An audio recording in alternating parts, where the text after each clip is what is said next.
everyone was like, oh yeah, you need to start going racing. And I was like, yeah, that sounds like a great idea. There's a couple of cars that you just go, that's pretty special. Sometimes you get someone, you give them the plug and they tear it all apart. You're the wrong person. Desperately at any opportunity trying to drive any of my parents' cars. And without saying, everybody was all right. Sideways rain, and it was absolutely terrible. But we went round and yeah, it was all fine. Welcome to Vintage Velocity, the podcast from the Vintage Sports Car Club. I'm Lara Plattman, and today I'm here with Tommy Waterfield. Hello. Hello. So, Tommy, we are at Tuler Racing, Tuler Precision in the Cotswolds, and you're here. You were brought in after a whole series of events and a whole variety of reasons. But let's start from the beginning. You sort of started your petrol passion when you were about 7. How did all this happen? Well, it was, my family have always been into it. My grandpa raced and was actually brought home from hospital in a Fraser Nash. And then you were actually brought home from hospital in a Fraser Nash. No, my grandpa was. I wish. That'd be a good story, but no, I have to leave that with my grandpa. And then Mum raced, but then when she married my dad, who wasn't into cars, we sort of fell out of the scene, and I've been to a couple of little things. And who are your mum and your? So my mum's Jo Blakeney Edwards.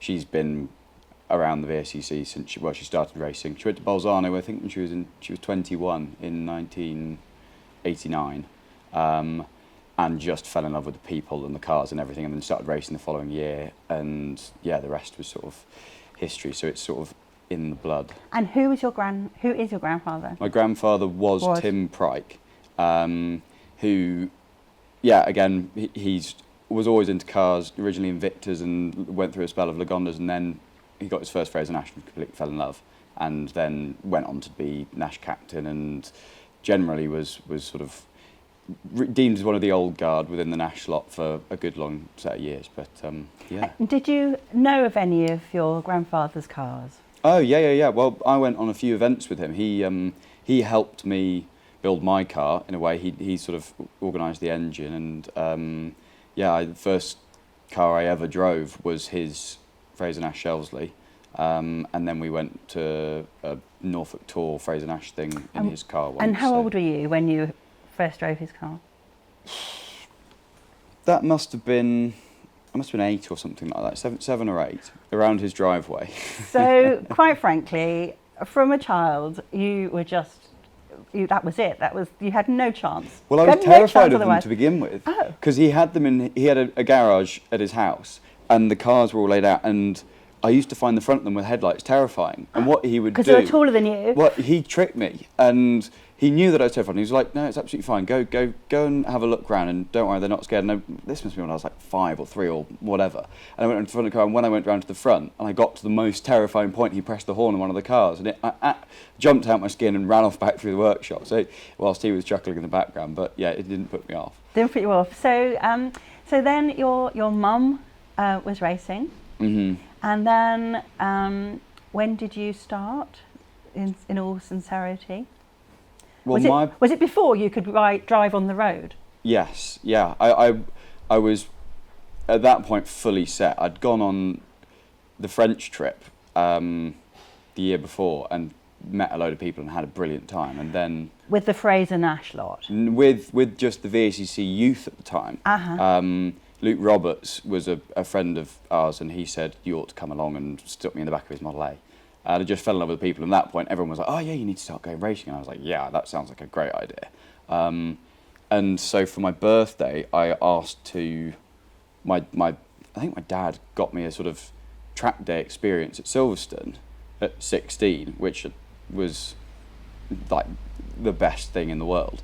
And then halfway through the day, it was the same course as the ARDS course, and I sort of went, well, can I just do my ARDS? We're here now, we've paid for it. And Mum was like, You're not ready to do your ARDS. You've literally just... Because you have to do your theory, don't you, as well? Yeah, so that was all in part of the day, but I wasn't doing the theory, and the final session, they weren't testing, they were just letting you do more laps. And I just went to the instructor, can I do it? Am I going to be okay to do it? And he went, yeah, we think so. You were right this morning. So, and it was that morning. It was yellow weather warning for sideways rain, and it was absolutely terrible. But we went round, and yeah, it was all fine. So. And then what happened to your theory?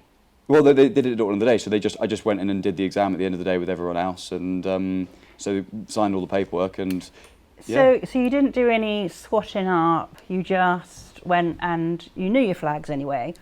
I can't remember what all the other things are, but you just knew all the answers. Well, I think they gave me a bit of preparation. They gave me like a bit of a quickly have a look through all of this kind of stuff. But during the day, they'd run through it all anyway for the track day, and I'd been around racing with my parents enough that I sort of knew. And some of the questions were kind of obvious. They were like, what do you do if your car's on fire? Do you A, drive faster and try and put out the flames, B, ignore it, or C, pull over by a marshal's post? So it's a bit like, well, yeah, you're gonna be all right with that. Kind of. So you got your ARDS, and so you started, and you couldn't even drive on the road yet, because that's 17. Yeah, no, well, at that point, I'd been desperately at any opportunity trying to drive any of my parents' cars, like whether it was sometimes my stepdad would go into the workshop for the weekend and I'd go in with him and just drive the Austin 7 round and round and round the yard. So I'd had a lot of time like getting clutch control and just generally knowing how to operate a vehicle, but never at speed. And did you trial or drive the Austin 7? I did trial it. Once I raced first, and then a couple of weeks later we did the Scottish Trail, which was always me and my stepdad would go off and have a boys' weekend and go to the Scottish Trail, and we double drove when I was 16. And it was the most terrifying experience of my life, and I didn't trial again. I didn't drive again on a trial for about 4 or 5 years because I wasn't experienced enough, and it's quite a scary trial, and I got caught up. We rolled on my first ever time bouncing the second hill on the Scottish. We went through a dip and rolled the car. And I'm laughing here, but with absolute horror. Absolute horror. It's actually how I met one of my best mates, Eddie Williams, because I wasn't up. My stepdad was upside down in the car, and I was sitting in the stream next to, which we'd been through, thrown the car over, and we had to lift the car off with it when I was 14 or 15 or something. And without saying, everybody was all right? Everyone was all fun. We finished the trial and we got a third class award. And the car continued? Yeah. Austin just gaff the windscreen up and off we went. But we just had a few close moments when I was driving and I went, no, I don't. Not yet. Our circuits are much So do you trial now? Not really. I mean, I do, but I don't have a trials car. And my parents, Si loves his trialling, so it's... I never get the opportunity to go and steal the car for a weekend. So, rude. But I'm happy to go and marshal. I get my pleasure on the circuit. So you grew up the cars, and you then went and studied mechanical engineering. Mm-hmm. Which university was that? I was at University of Bath, which was actually all thanks to another VACC member, Grant Owen, who sort of just said, it's a good place, come and have a look. And I'd missed... Typical, I hadn't organised anything. I'd missed the open day, hadn't really thought about it. He was like, well, I'll just take you round, come over for a thing and whatever. And yeah, fell in love with the place. And what did you, mechanical engineering, it's basically, it says what it does on the tin, but what were the extra elements in that course that you hadn't thought that you might be learning? Well, I actually changed course. I didn't get onto the mechanical course. I got onto the electrical and mechanical course and hated it because I can't understand electrics. I can't see how it works, therefore it doesn't make sense until someone in my final year explained it to me and saying that it's like... Black magic. It is black magic, definitely, but it's like running water. But anyway, and then managed to change onto the mechanical course, and in my final year I specialised in automotive, and that was when it all came to... I knew what I wanted to do, and it was just brilliant. So with your automotive section or segment or year of the course, were you working on what were you working on for that? Well, we did. So we had usual exams in different things, doing vehicle dynamics and engines and various things. But then for final year project, I designed a camshaft for my Ford Model A engine GN, and did took all the data from a previous car that I'd used and set up a model in in a computer software and did the full camshaft and exhaust and inlet design for it. And you said for your GN, had you got that already, or was that, you obviously got that before your course? Well, I was halfway through build, so I started building it at the same time that I started going to uni, or 6 months apart sort of thing. So you're basically learning how to restore this car at the same time? Yeah, well, I'd had a couple of years in the workshop just through working for my stepdad on holidays and working on the cars and stuff, and I'd been lent a car before that. Tom Walker lent me his big yellow GN, so I had that for 2 years, and it was when he said, right, I want my car back, I went, oof, I kind of need one of these. I want my car. So it was like, right, I've got to make this happen now. So you're designing on CAD, which, can I just say, is electrical. You know, the basis of it. You know, just to let you know that. And now, so you've learned everything on CAD, or a lot on CAD, and that helps you manufacture the parts that you need, and that's now brought you to where you are today. Yeah. And so let's go back to your Harlequin though, the GM. How long did it take you to is it completed?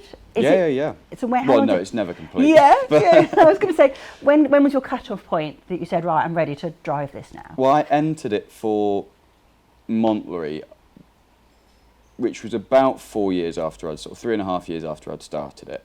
And the car was built, unpainted, dry built, basically ready. But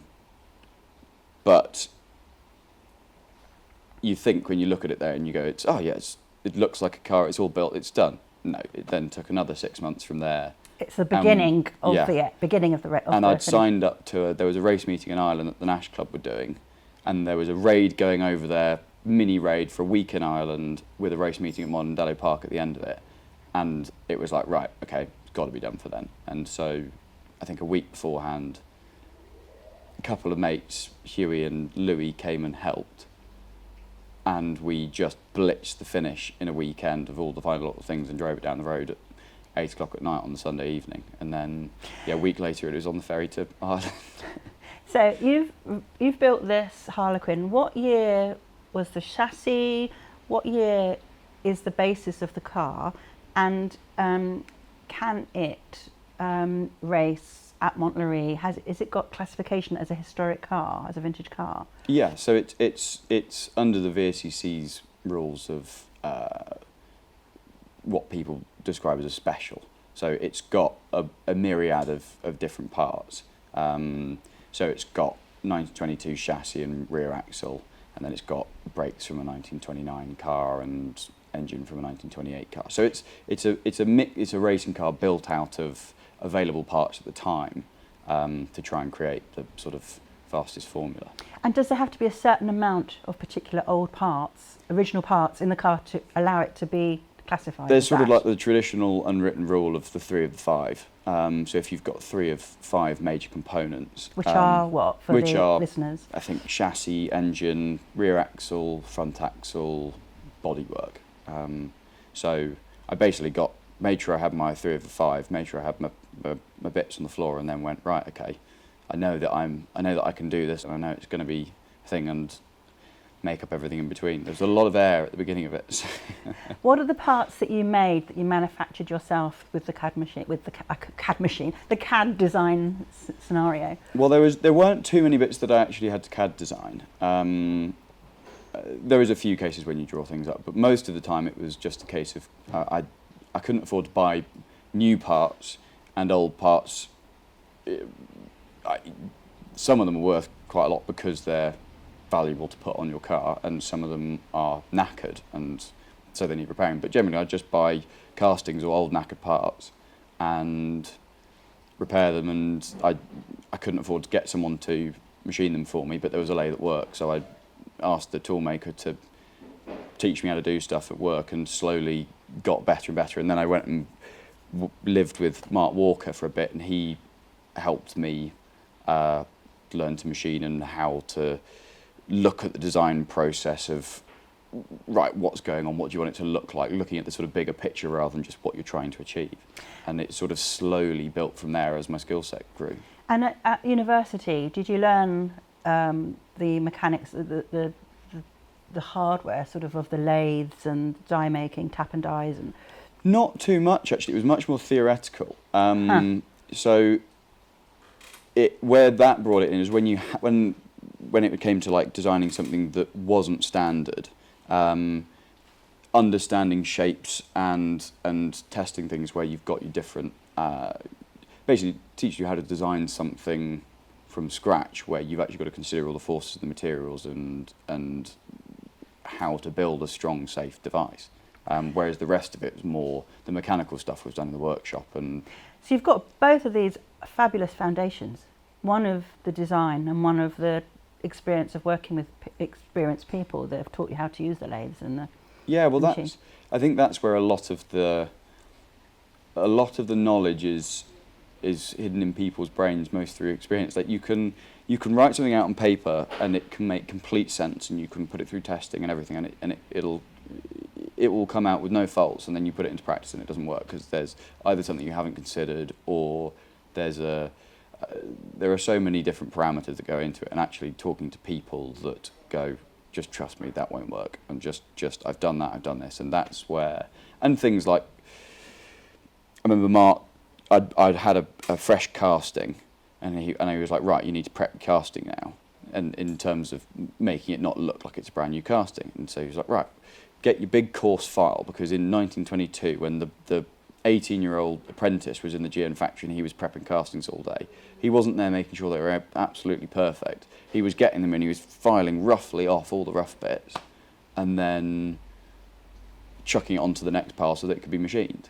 So it's that thinking about what kind of car. The Bugatti is a very different thing, because that is very much about polishing everything to be perfect, and it was such an aesthetic thing. And it's that mindset in terms of how you're building and designing something that you can only really learn by, especially at that age when all you want to do is get on and build the thing, but actually to be told, no, you need to think about how you need to make every little detail look best and look correct, so that the whole thing, when it comes together, just blends and looks like an old thing. So going back to not being able to afford to buy new parts, and old parts were expensive because they were to go on the car, to be able to buy a whole car like this is, for a young man, is without means, is pretty impossible. So to build this car from the ground up, physically from the ground up, it's possible. Yeah. And you did it. Yeah, well, we've all got time, but we don't all have money. And yeah, it was just a case of you spent what you could going along to get the bits and the materials, and then you'd get on with whatever you could and just learn and go. And I mean, yeah, it didn't cost a lot. I mean, I think people look at the finished product and they go, well, that must have cost a fortune to do, but it really cost nothing. Cost time. It just cost a huge amount of time and effort and yeah. And knowledge from experienced people. Yeah, and some really helpful people who appreciated what I was doing. And I put a thing out in the Nash Club and in the VACC going, any parts, I'm trying to build a special, any parts would be hugely welcome. And the myriad of responses that I got from people going, oh, I've got this original axle, or I've got this bit, or I've got these gauges, and they just, all of a sudden you end up with a pile of bits. You're like, God, that would take me a year to buy those things. And people have just gone, oh, well, I appreciate what you're trying to achieve. Here, I just want to help you. It's going to sit in my shed and do nothing, or it can go onto a car. So that's beautiful, yeah. With that network of the VACC. There are so many people that are just passionate about everything that we do and supporting that into the future. That I think, and I've now, from that experience and from being lent Big Yellow, I now have that same feeling that I need to pass on stuff to other people because it's got me to where I am. Have you got any spare parts? Sadly not. So moving on to where you are now, you're at Tuler Racing, and you're heading up the racing division. How did you start working here, and how did you continue working here? Well, I started off here. I'd come out of uni and was sort of just concentrating on finishing the GN, and then got a call from Charles saying, I've got a design project that needs doing. What do you reckon? Do you want to come along and I need someone who can do CAD and design some stuff for me? And he'd spoken to a couple of people and my name had popped up. And so I was like, yeah, sounds great. Come and do 3 days a week, design some stuff and just go from there. And so I think I was here for about a year and we'd really progressed on with this project. But I'd finished the GN and I'd sort of said I'll be here for a year and then I want to go and do my own thing and set up my own company or go and learn the skills to go and be able to run a race team one day. And we went out for dinner to discuss different options and stuff like that. And then 3 days later, Charles had his nasty crash at Castle Combe. So I stuck around, obviously, and we all, the whole team sort of gelled together and made sure that things kept going so that when he came back, everything was as it was. And that sort of ran on for probably about 6 months in the end of it. And then we just sort of had the conversation and he went, well, we still had that same conversation of, right, I'm gonna go and do my own thing or something. And Charles went, well, why don't you do it here and do it as part of the business and it can be sort of your aspect of it. So yeah, and then the rest from there has sort of been history. We've just been trying to slowly build it up and get a bit of work in whilst juggling everything else. So. And are you looking after people's cars? And you're looking after people's cars, but are you restoring other people's cars for the racing, or are you just prepping the cars for the racing? Basically everything or anything. Anything that's within my skill set or our skill set here. But my main focus is to get to the circuit more. So to go racing. To go racing. To sit in the seat and. Well, I particularly enjoy the development side of things. Like, I'm not someone that gets their pure pleasure just from rebuilding and prepping stuff. I love seeing how I can make something go faster, make more power, handle better. So of course you have to test it. So testing. On a real day. Yep. Or tuition. I love helping other people try and get the most out of what they're doing. So the mindset is to try and get to a point where I can spend as much time as possible at a circuit helping people go faster in whatever way, but everything in between as well, because I've still got my passion for the cars in the workshop and I still love the everyday stuff here.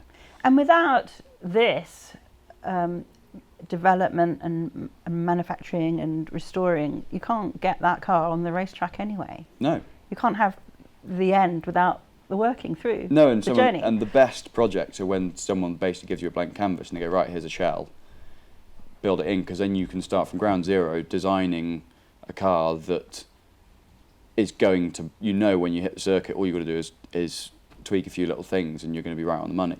Is there a car that you've worked on that you think that was just the best thing and we need to do more of those? There's a couple of cars that you just go, yeah, that's pretty special, and yeah, you just think as soon as you go and you do something like that and you go and get involved with a car where you can see a lot of potential, your brain just goes and it's like, right, we could do this, we could do this, we could do that.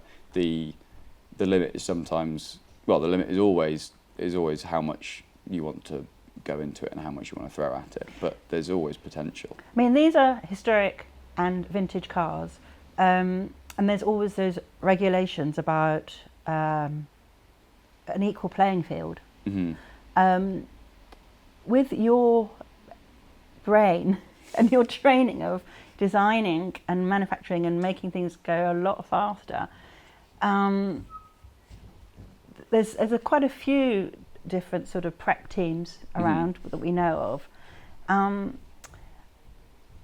So it is kind of an equal playing field in that sense, keeping within the regulations of what the vintage cars allow to be. Yeah, I mean, with the vintage cars, there's a whole different myriad of ways that you can do it, and the main thing with motorsport really, and it's a bit of a shame in some senses, is that it's generally a game of how deep your pockets are, because you can just develop and develop and develop and develop.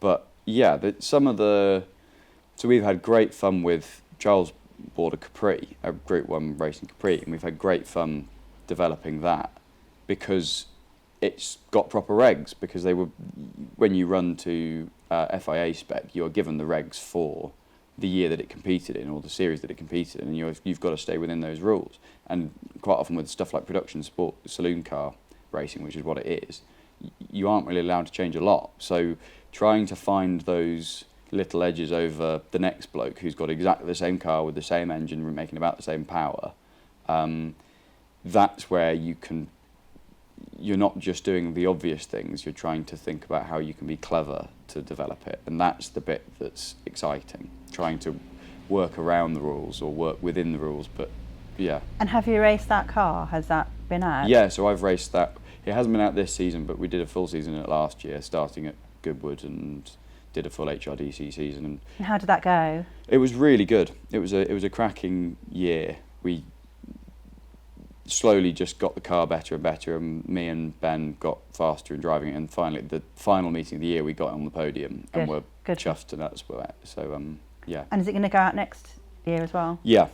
So we'll be doing a full season again next year, I think. Hopefully with a new engine. Just got to have a good winter on it and make sure the car's ready and fighting.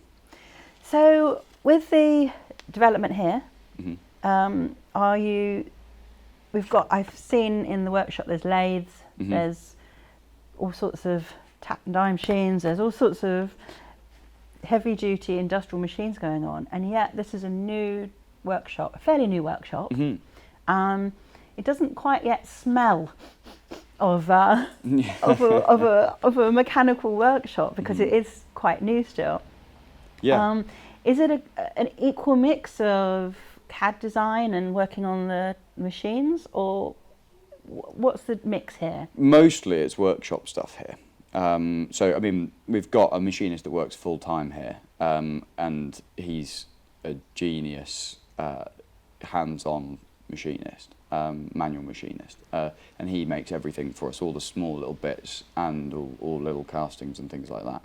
But no, we sort of do everything, but most of the time it's a lot of engine building and a lot of restoration work on cars.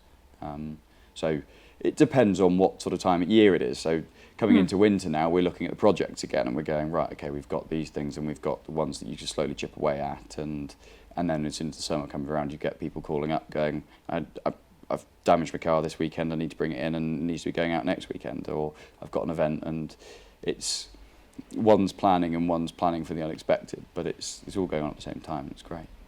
And how many people are here, working here? I think there's 7 of us, I think. It's a nice team. Yeah, it's a small, trustworthy team.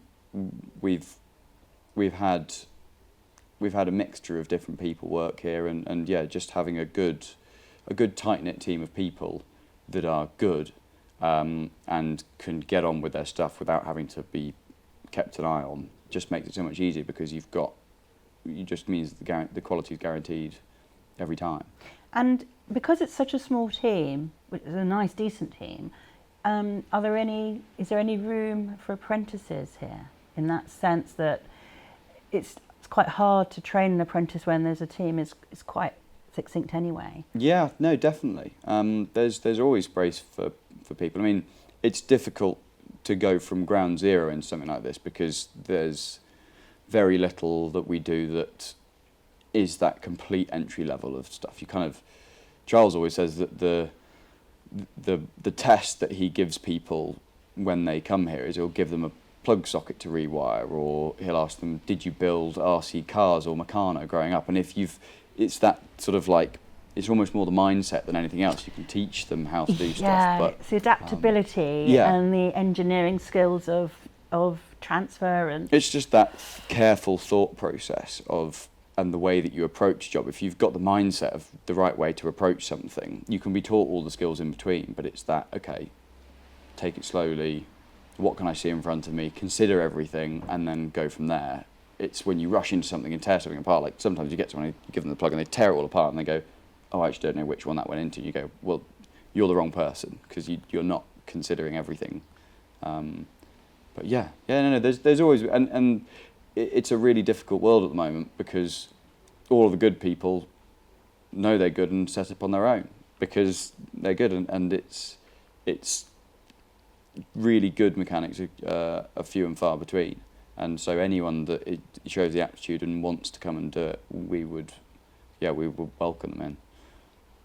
So we've got the winter. I'm recording this sort of as the autumn starts. Mm-hmm. This is going to come out throughout the next year. Mm-hmm. Do you do those exciting things of London to Brightons and things, or is it now on the trial season, or are we working with looking forward to the racing season next year? And so I've got some hammering going on, which shows we're in a workshop. Yeah. What's your next things coming up, or what would we have seen you in when this comes out? Yeah, I don't know. Well, I'm not going to the London Bright. Well, I've never actually been, but I would quite like to go. You've got to do it. It's pretty exciting, especially if you like this engineering. If you've got this engineering brain, seeing all these cars at 5 minutes past 7 at Hyde Park, all raring to go.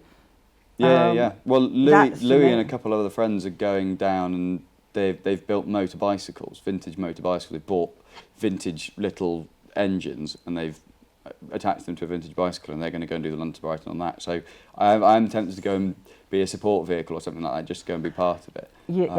Stand at Crawley and just wait for them. Yeah, exactly. For the weather's like this, I'll be quite happy if I've got a roof over my head.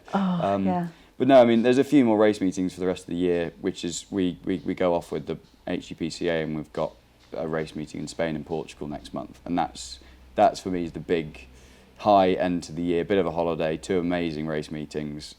What will you be racing in? In a Cooper Type 43/51, so I think it's 57 Formula 2 car.